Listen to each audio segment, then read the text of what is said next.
Hey friends, a lot of users are mentioning that their Windows desktop background changes itself automatically. Now, this can only happen in two conditions. One is that Windows Spotlight is enabled, and the second one is that a third party app is interfering. There are a lot of third party desktop background apps which keep on changing the background. So, to disable Windows Spotlight, right click on the Start button and select Settings.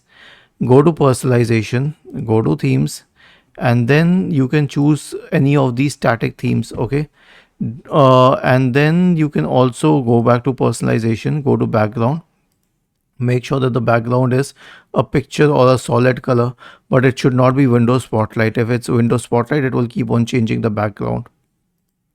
Now if you have what do we say, installed an app which changes backgrounds, then you can disable it. But if you do not know which app it is, then a clean boot will help. So search for system configuration in the Windows search bar and open the system configuration menu.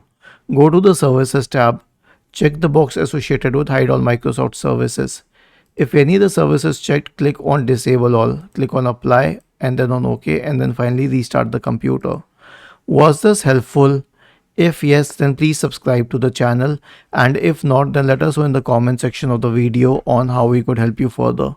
Thank you for watching this video and have a nice day.